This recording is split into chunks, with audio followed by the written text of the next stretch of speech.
What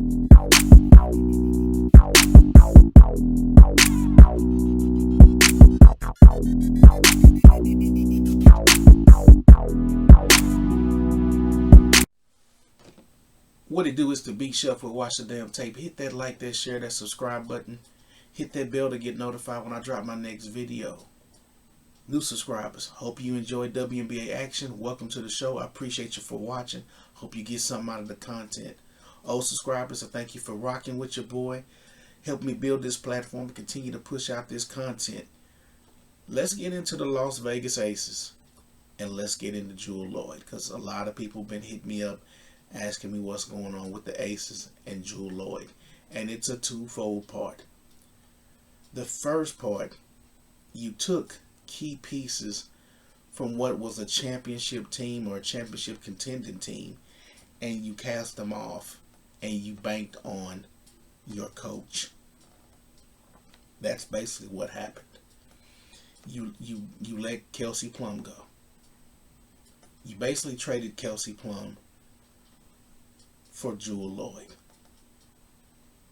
a younger player. Kelsey Plum's only been in the league for 7 years. This is her 8th year.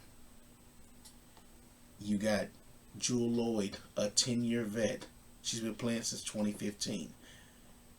She's 31 years old. She'll be 32 in October.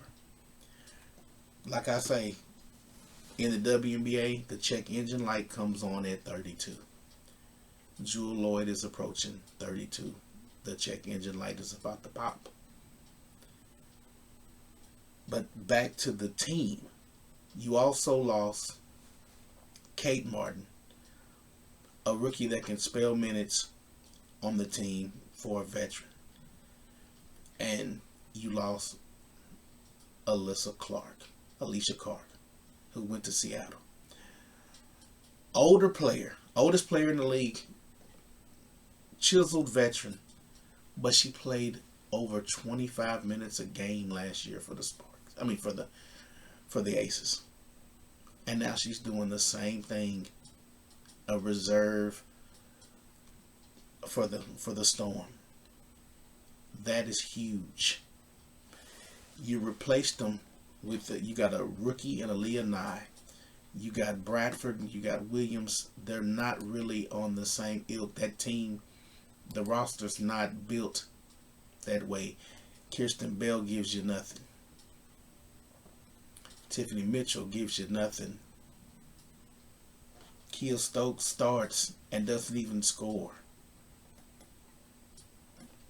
It's just that's what you traded off. And then you add in Jewell Loyd.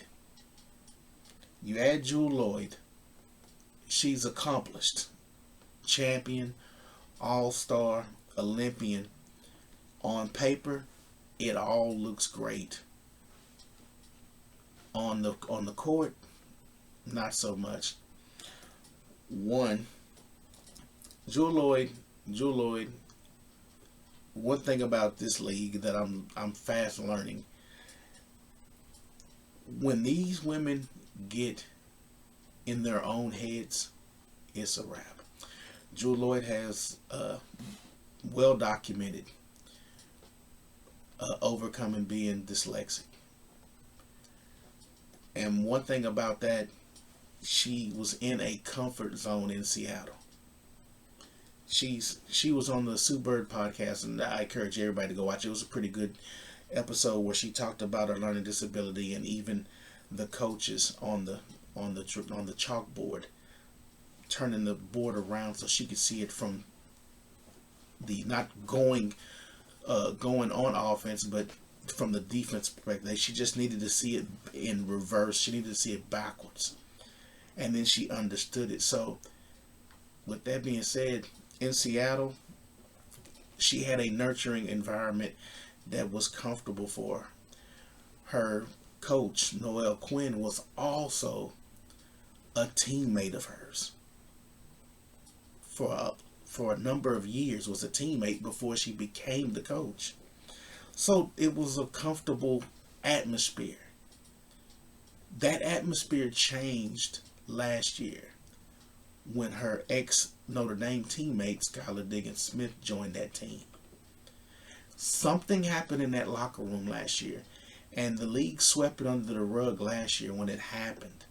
And you got to remember, the Players Association, the president of the Players Association, Nneka Umwawai, is on that team. And they swept that under the rug. You didn't hear the fanfare like you did for the Indiana Fever racist chants. The league made sure they put that out, and they covered it ad nauseum. The Seattle thing, they swept that under the rug, kept it real quiet, and the media didn't make much news of that. But something went on in that locker room, and it's continuing to happen. You take into the fact that in their recent game against Seattle, one of the assistant coaches said something to her that was offensive, and now the league's going to do a mild investigation on that. So there is still a lot of bad blood between where she came from and where she's at, and it's messing with her mental. So it's in her head, not to mention that she's an older player and she's struggling. So she's got a lot on her plate. I feel sorry for her. A lot on her plate. You're going to a new team. You got to learn a new system. You have a learning disability in a new team, in a new environment. And you don't have that protective shell. And you're still dealing with the trauma from what you called home and your team family, and how they betrayed you and how they turned against you. And you're still dealing with that. Jewell Loyd is dealing with a lot. Even in the most recent game against the Sparks, she's almost like she's not there. It's almost like she's not even playing. And it's hard to watch. It's really hard to watch. They might be better off to allow her to catch up and get into the flow of this new team. Let her come off the bench. Let her come off the bench. Because right now she's pressing. She's a scorer. She's not a facilitator. Let's take a look at her career stats, and I'll show you what I'm talking about.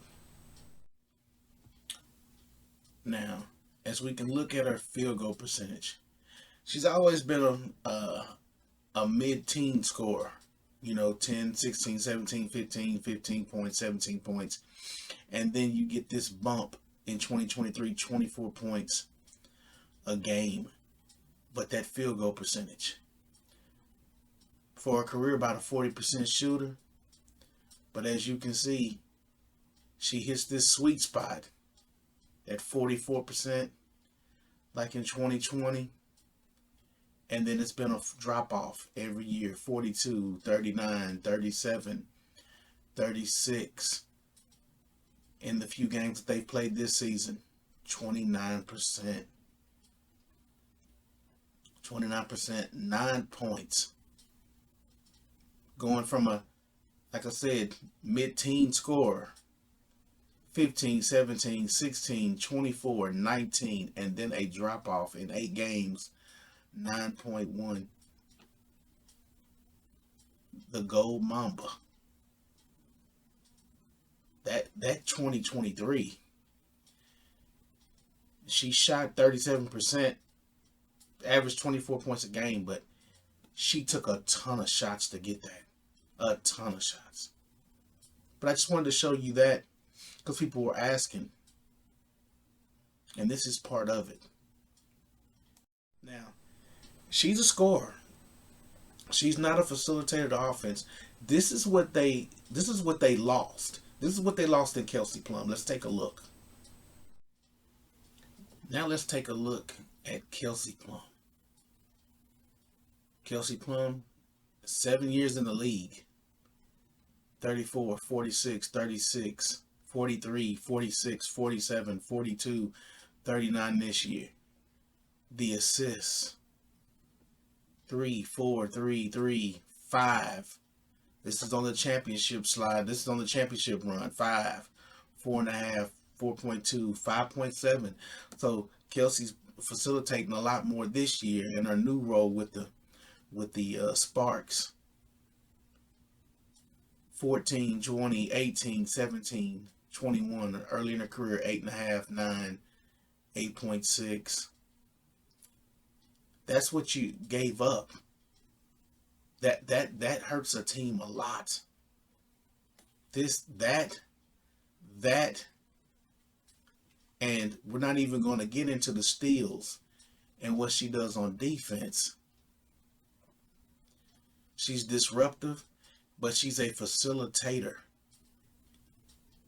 She's a point guard that can score at a high level and at a decent clip. That's what's wrong with the Aces.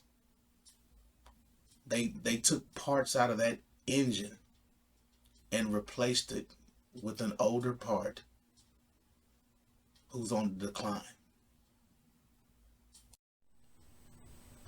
Noticeable difference between Kelsey Plum and Jewell Loyd. Two different players.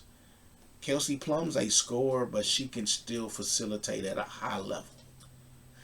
To me, she's probably a better facilitator than Chelsea Gray, who they call the point guard. She can move the offense. Last year, Chelsea Gray was injured for a lot of the season. So those other pieces on the bench were vital to the Aces. Now their bench is weak, and now they're relying more on their frontline starters to push tempo and to get in a rhythm. And there is really no point guard.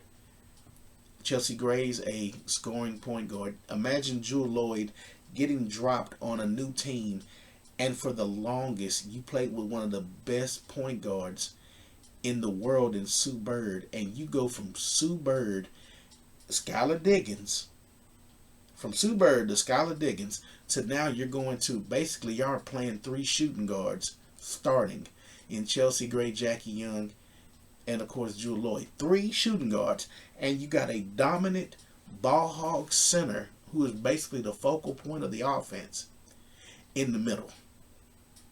It's going to take a long time for the Aces to get into a rhythm, but I believe they need to start by putting Jewell Loyd on the bench. One, it'll keep her revitalized. It'll keep her out of her own head to where she thinks she has to take over and go into that Mamba mode like she did in Seattle for so many years, and she can get adjusted to a new team. But right now it's just too much pressure on Jewell Loyd to perform, and it's showing up in the games. This last game, fourth quarter, she wasn't even there. She made a steal and was a non-factor. Jackie Young was going off in this game, and Jewell Loyd was basically Jewell Loyd basically scored 7 points in a WNBA game and played 25 minutes, and she scored her 7th point in the third quarter. Didn't score the fourth, and she played the entire fourth quarter. I don't even remember her putting up a shot, and they lost 97-89. But that, Aces fans, that's what your problem is. Your problem is you put a 31-year-old and replaced a mid-20 player in the prime of her career with an aging veteran. They would have been better off trading Kelsey Plum for that number 2 pick and Rickea Jackson. That way you get a player that can be a bigger guard, small forward, athletic, can run the court to go along with Chelsea Gray and Jackie Young. And you could have used that second pick to either get Malonga for the future, or you could have got Sonia Citrone right now. Sonia Citrone would look great in an Aces uniform, multiple position player, and can facilitate. and she can shoot the three. That's the difference. That's the difference.